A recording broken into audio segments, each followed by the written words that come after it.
No kid's Jewish education should end at 13. Adjurba offers Ontario high school credits infused with Jewish learning online for teens across the province. Ministry approved, intellectually demanding, Jewishly transformative. Adjurba.ca. Your teen belongs here.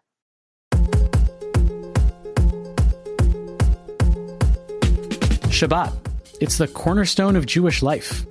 OneTable, an organization promoting Shabbat dinners, recently announced that they were cutting back both staff and scope. So we get to asking, what do organizations like this get right, and where do they go wrong? And a kerfuffle at the Art Gallery of Ontario has us wondering, how do we balance free speech and public opinions? I'm Avi Feingold, and along with Yedida Eisenstadt and Matthew Leibel, we are not in heaven.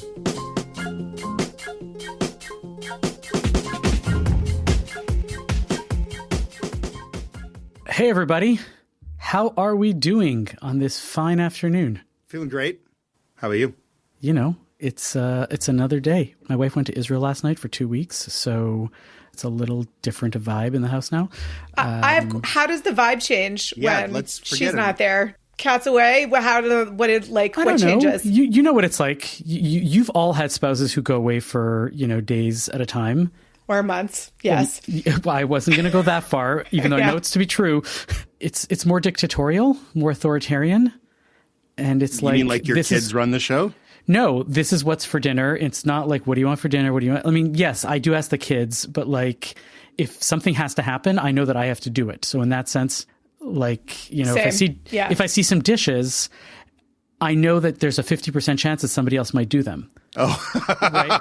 But if I'm the only one in the house, I know that I got to get on those dishes. Yeah, no, it's all you, so you just have to take care of it. Yeah, my wife doesn't go away for very, very often without me. But one time I had to do a plane by myself with the two boys a couple of years ago. That was enough. That was enough of an experience. The first time that I flew with my twins, my daughter was with us also, and they were like lap babies, right? So they were sitting on my lap. But we also learned that you can't have 5 humans in 3 seats on an airplane because there's only one extra mask that falls from the sky in case of emergency.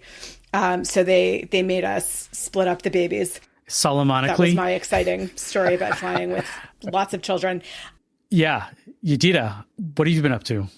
We're on our second snow day here, totally snowed in. My parents came to stay with us for a bunch of days for my daughter's Siddur ceremony that was supposed to be this morning, which was postponed because of the snow. So that's been a big disappointing bummer. But my synagogue's brilliant and amazing youth director runs Camp Sheleg on snow days.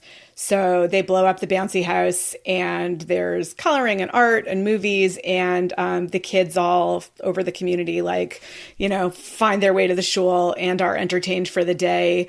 So that's been the last couple of days. So we are surviving and have to spend some time digging at our cars, which we're not used to. Matthew, you're going to love this one. On Friday, our kids' school had cold day. I mean, not a snow day. It was minus 20 Celsius, 22, and they closed school because of cold. Because the world is getting so soft, Avi. This is there's one thing I will tell you. Snow stories and winter stories I don't think excite a lot of people, but this is one place where one time when Winnipeggers can just look at the rest of the world and just say, so soft. And the rest of the world in the East, you're all snowed in and I feel for you. But no one in Winnipeg has really any sympathy for anyone dealing with cold days or snow days. We feel like the old grandfather, uphill to school, both ways, in the snow. You could do it too. Yeah. Let's get on to some real content. Yes. Yedida, you want to tell us about a story about OneTable, which is a really interesting organization that has been going through some times. Why don't you tell us about it and tell us why we should care? I will try to do both of those things. So OneTable is a Jewish nonprofit that was founded in 2014 to mainly respond to declining religious engagement and also the growing epidemic of loneliness, the bowling alone phenomenon.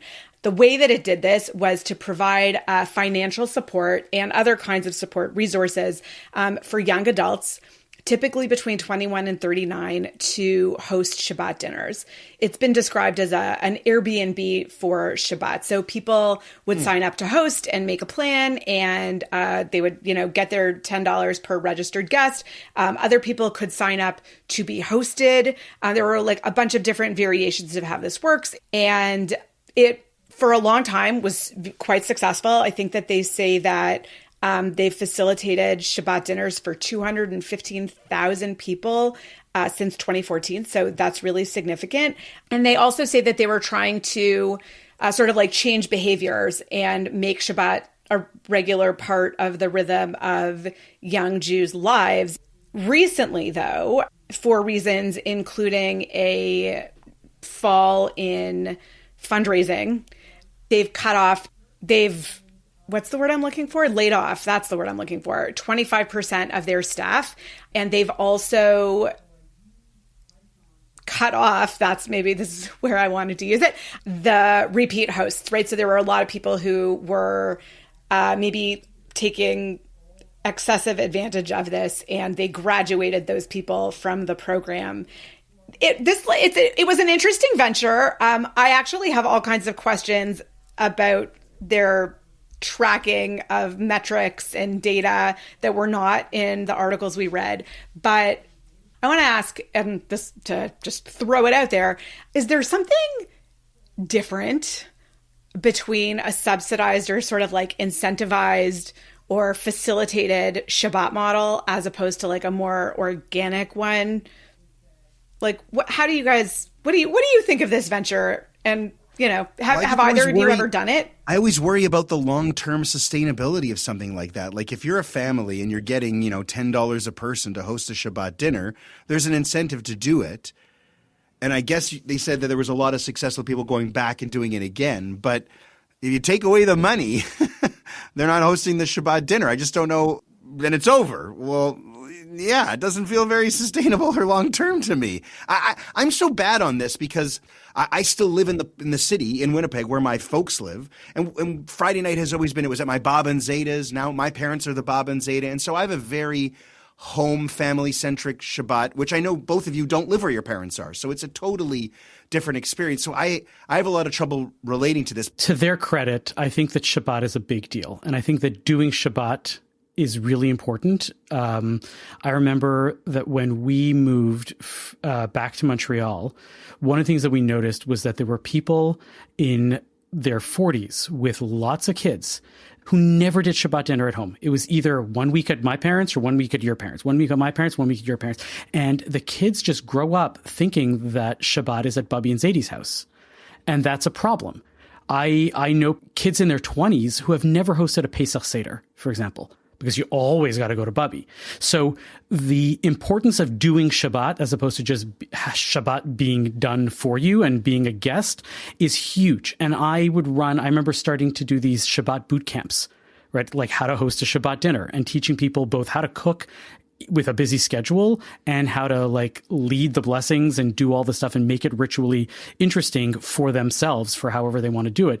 And it was really useful and interesting. So in that sense, OneTable really has this great idea that like Shabbat dinners are important and we need to get younger people into the practice of doing Shabbat dinners. The reality of it is that one of the things that they noticed was that a lot of people were just repeat hosts of their friends. They're having a Shabbat dinner with their friends anyways. Well, I guess I'm just going to get money from OneTable to like pay for it. And they probably would have been having that Shabbat dinner anyways.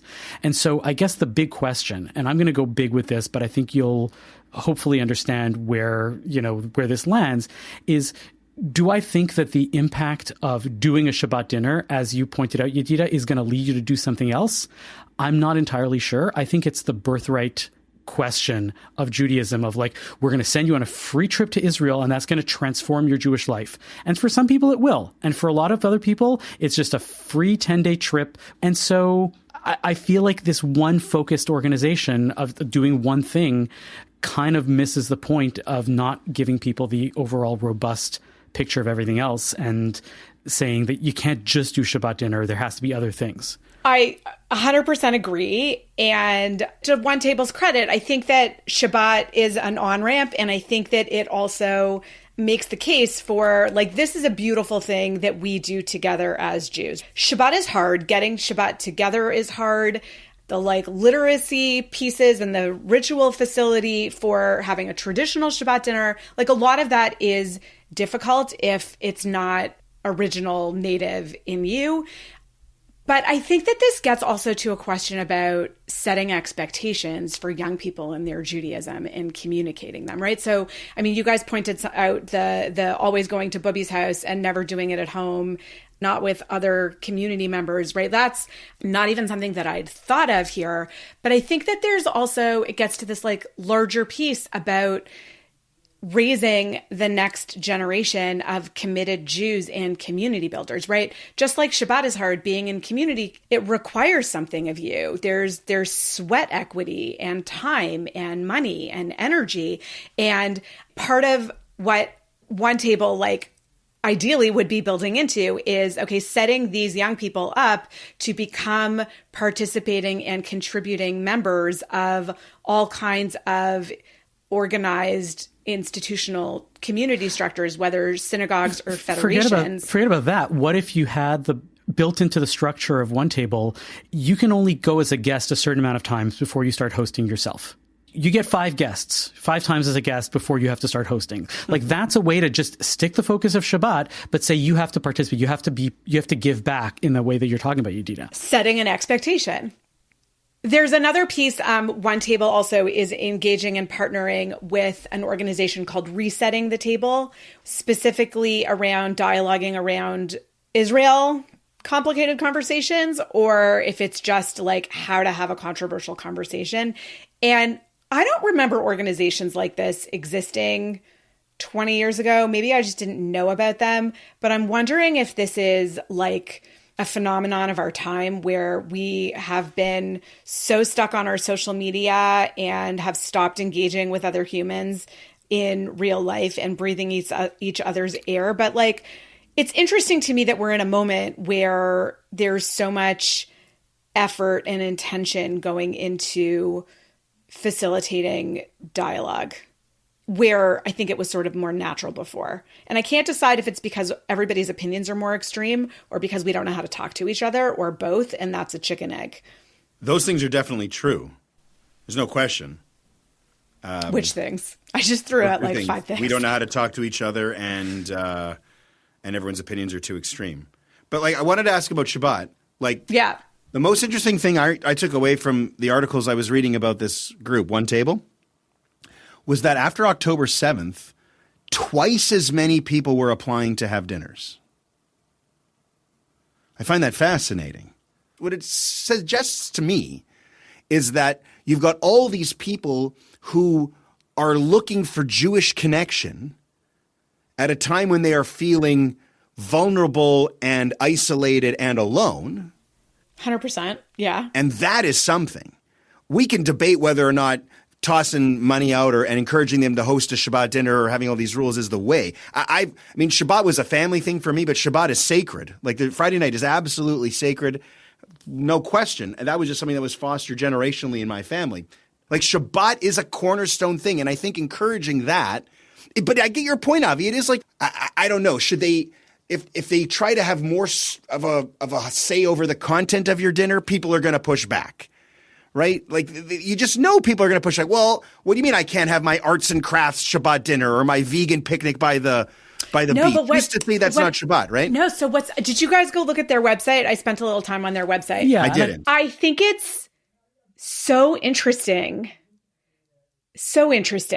that young people don't necessarily know how to just simply put together a dinner party.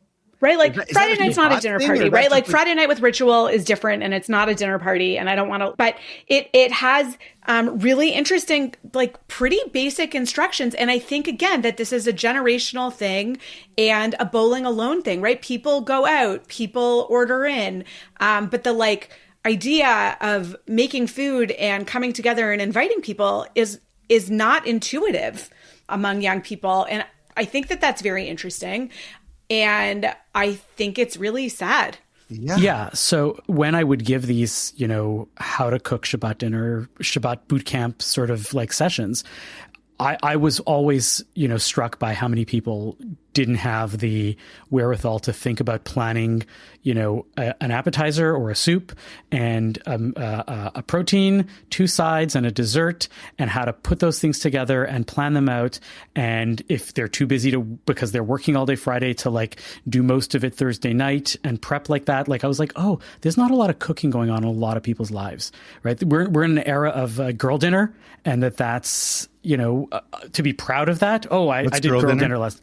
You do that? I don't know what girl dinner is. I'm missing out. I have 3 girls. So girl dinner is this phenomenon that like if you ate crackers and cheese out of the package and I had some grapes, and I guess that we did girl dinner.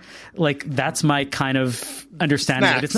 It's a bunch of snacks that you put together that have like some vague look. You cannot, but I'm saying that that's what it is. We're living in an era where people are proud of doing girl dinner and saying, oh yeah, I didn't want to cook tonight, so I just did girl dinner. Then they don't really have the thinking to like be able to say, I'm going to plan a full dinner party. But look, yeah, the ability to then have a pipeline to go and say, you've been to 10 Shabbat dinners in your area.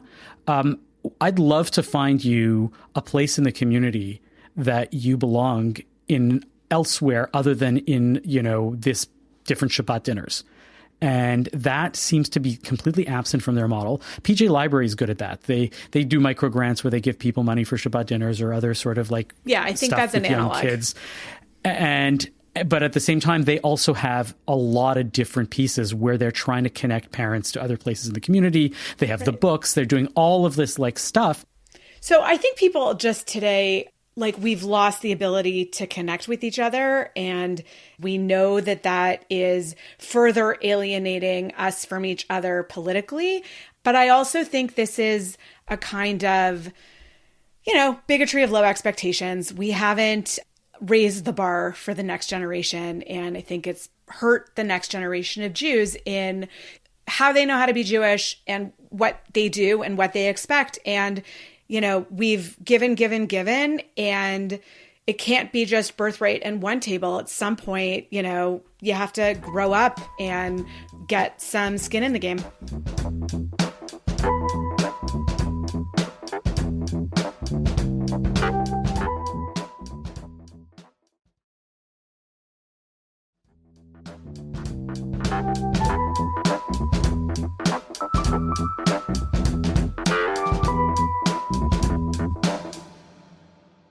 A little bit of drama closer to home in Toronto, or at least closer to the Canadian home.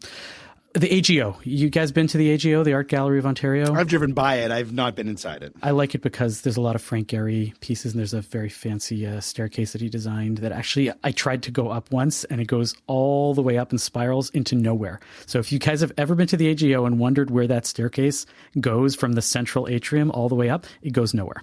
Like there is a door at the top, but that's it. So the Art Gallery of Ontario has had a bit of a kerfuffle recently. There's a curator and some committee members that resigned after the AGO decided not to purchase one of the works of Nan Goldin after determining that she had said things that they thought were anti-Semitic, right? She had referred to what was happening in Gaza and Lebanon as a genocide. Nan Goldin is a very, very famous photographer if you're in the art world. She's a still very famous photographer, still doing a lot of great work. She's also been a very long-standing, outspoken critic of Israel and whatever policies that Israel has had regarding Palestinians. And since this episode and whatever resignations have made the news, the museum has clarified that they're going to start an inquiry into what happened with this episode and what's going on. It does not believe in censoring artists. The committee members' personal political opinions, which apparently were the thing that actually drove this forward, should not be part of any discussion about art. And this is only the latest in a series of events that are similar to this in the art world, where artists are being disinvited for their views on Israel and Palestine. There's another case very recently where a Palestinian writer was disinvited from a writers' festival in Australia because of in the wake of the shooting in Sydney.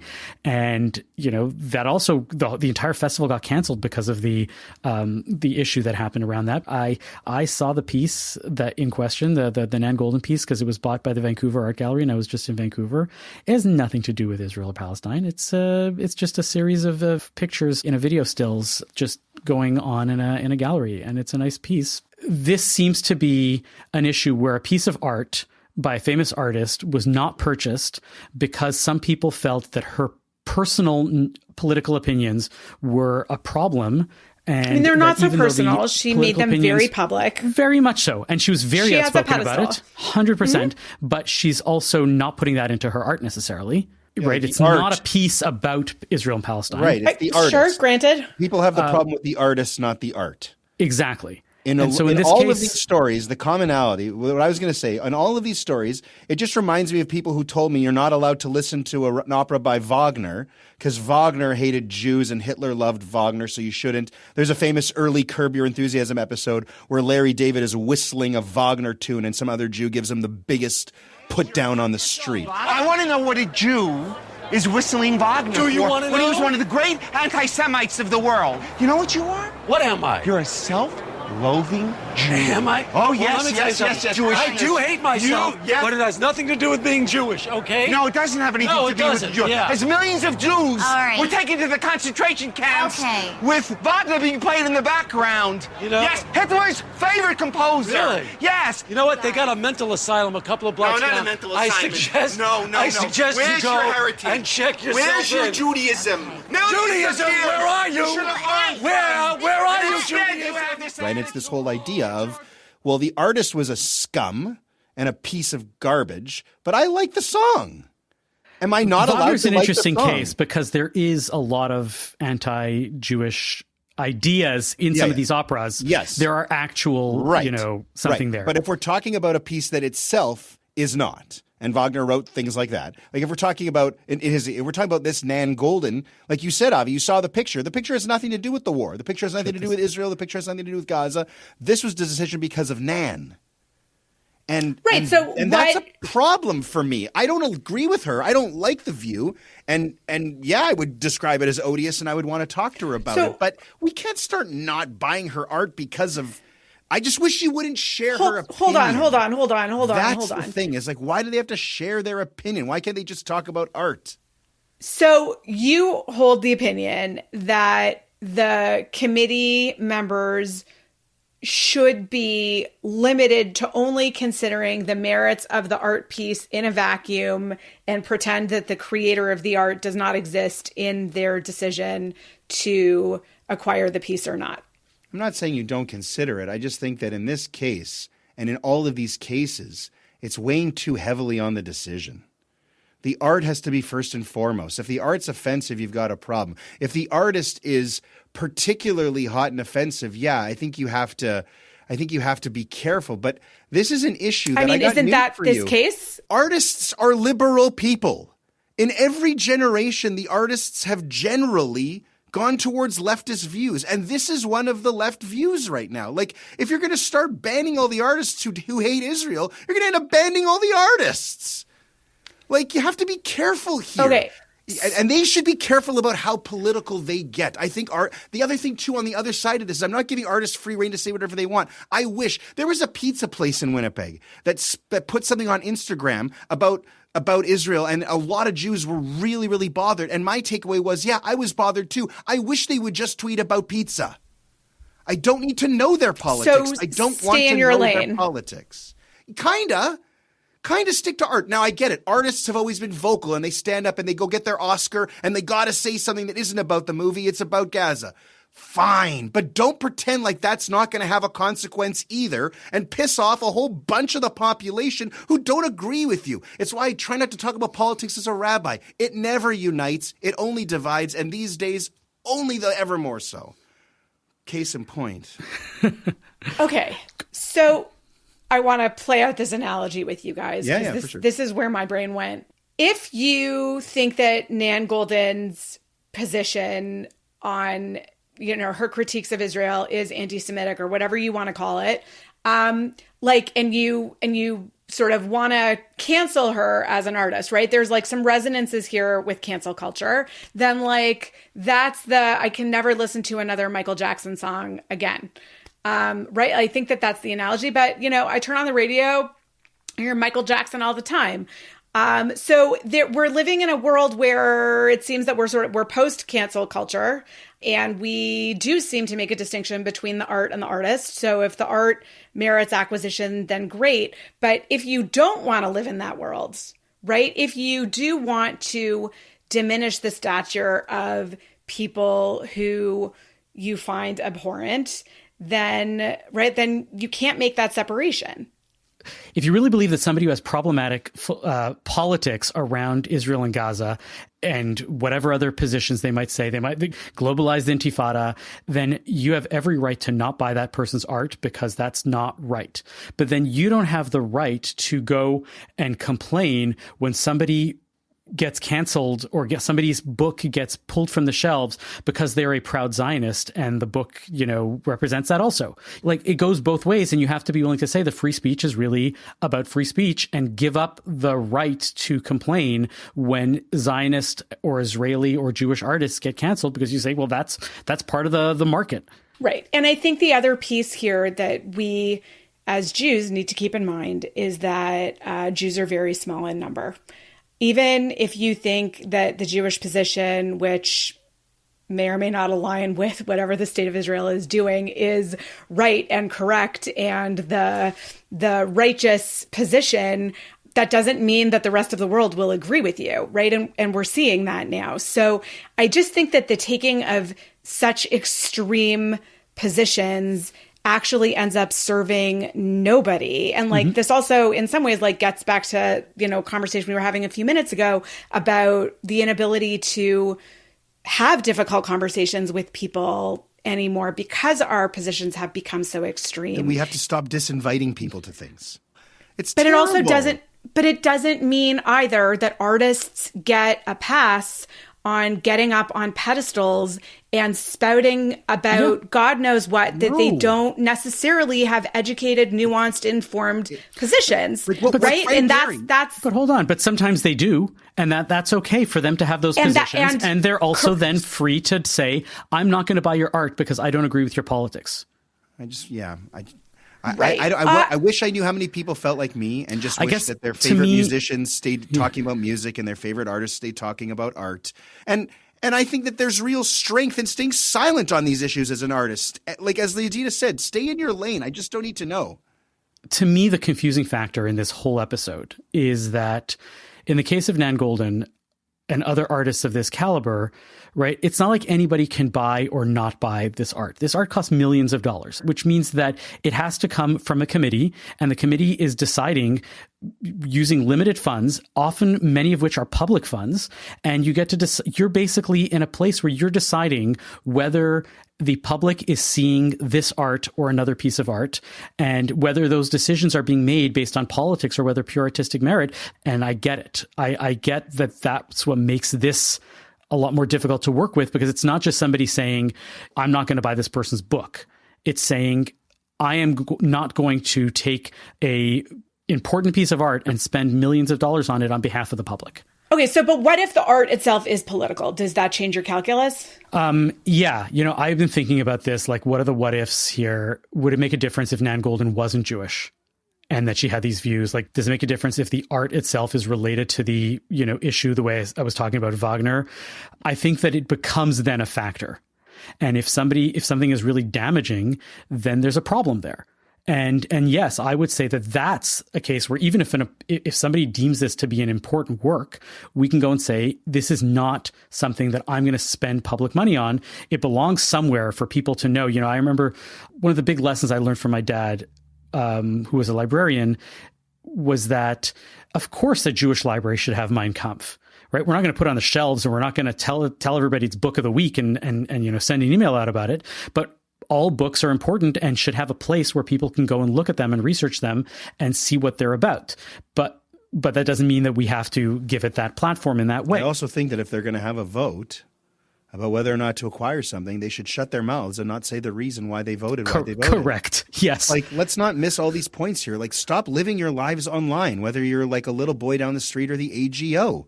Like, make a closed-door meeting count for a closed-door meeting and decide yourselves. And you don't have to make it public. The people on that committee are just like the artists getting up there, accepting their Grammy Awards, who need to, everybody needs to make a statement, and they, feel like they need to signal their position on everything. The other thing I want to say, as Jews who love Israel in all kinds of complex ways, I think that that's all three of us. My way is not even really that complex, I don't think, but yeah, okay. We're especially sensitive to all of these statements. And we also know that like Israel and Gaza gets outsized attention. And, I haven't seen so many celebrities speaking up about all the other terrible things happening in the world, especially right now. Like Iran. Where's everyone's opinion on Iran? Right. Yeah. So I don't want to get into the whataboutism because I actually don't find it extra compelling except for the double standard piece. But everybody thinks that they're being righteous when they get up there and they're helping the cause and they're advancing the cause by making a public statement about their own beliefs. But I think we're living in a funny time where it seems that like truth is almost established by consensus, but that's not where truth lives.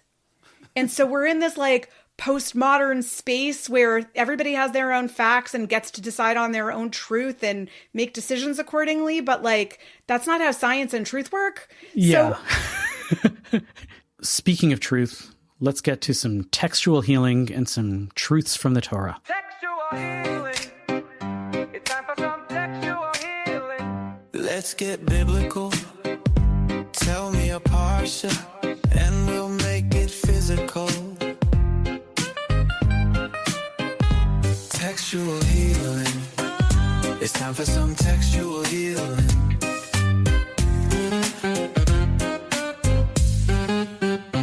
Yedidi, you got something for us about Parshat Bishalach? I, unsurprisingly, I found a Rashi that caught my eye. As the Israelites are leaving Egypt in chapter 13, in verse 21, it says that the Lord will go before you by day in a pillar of cloud to lead them and as a pillar of fire by night. And Rashi, drawing on no earlier rabbinic source, as far as I can tell, which is especially interesting, goes really out of his way to make the argument that this is proof that there was always going to be a messenger that was leading the Israelites through the desert. And I kind of racked my brain about this because it's always weird when Rashi is saying something that the rabbis before him didn't say, but also like, why does he want to say this? Like, what's he responding to in the text, right? What's bothering Rashi? So here's what I've come up with. I got a lot of mail after the episode last week. So if you disagree with me, you can find my email address and let me know. But my surmise is that Rashi is making the case that this was not something that changed after the golden calf. Later on, after the Israelites make and build and worship the golden calf, there's this like moment of potential rupture between the Israelites and God, right? Moses smashes the tablets. God sends a plague. There's a lot of people die. And in the wake of that, God says to Moses and then to the children of Israel, I'm going to send a messenger in my place because my temper is too hot. And next time you all mess up, I'm going to end up destroying all of you. So I'm going to send a messenger so that like I have to take a minute and cool off next time you all screw up. But Rashi is saying, no, it was always a messenger. It was always a messenger that was going to go with Israel and not God's self. And yeah, I think that he's responding to this like Christian claim that after the golden calf, the relationship was never the same. And Rashi saying, no, the relationship didn't change. God always was going as a messenger. Matthew, what do you have for us?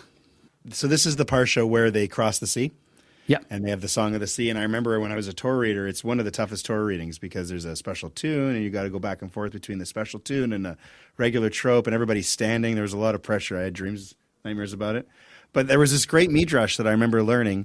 One of the lines that comes out of the Song of the Sea is a prayer that we do all the time, twice a day, Mi Chamocha, right? And the first time you say mi chamocha, and the second time you say mi kamocha.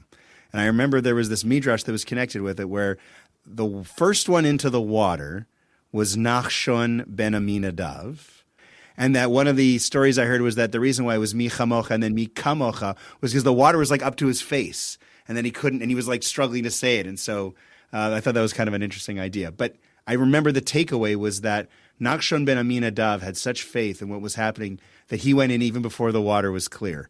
And like that true leap of faith and that character in this parsha, I mean, there's sometimes you have to go in before the water clears, even like just knowing in your heart that it will.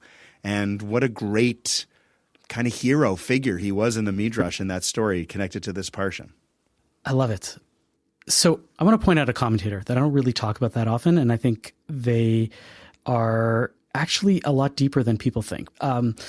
The Baal HaTurim is also known as Rabbi Yaakov ben Asher, and he lived in 1270 to 1340. He was a medieval authority. Halachically, he writes one of the earliest codes of Jewish law, but he also writes a Bible commentary. And I think that a lot of people tend to gloss over his Bible commentary because it's kind of like, he does a lot of cutesy little things. The gematria of this word is the same as that word. One of the things that he does is he often points out this word only shows up twice in Tanakh. Here and there, right? And in this place, it's this story, and in that place, it's that story. But he's actually trying to say is that the events or the lesson that we learn from that story also applies to the story at hand. And it happens a bunch in our Parsha this week at the beginning. And one of them is really interesting. It's Hashbeah Hishbiah, which is about swearing. And it also happens with Shaul and Yonatan, right? Shaul had told all of the people in his camp that they should be fasting in order to prepare spiritually for battling the Philistines. But his son wasn't there that day because they had already scouted ahead to go and do this actual battle. He didn't know about this, and he actually eats some honey when he's on his way back.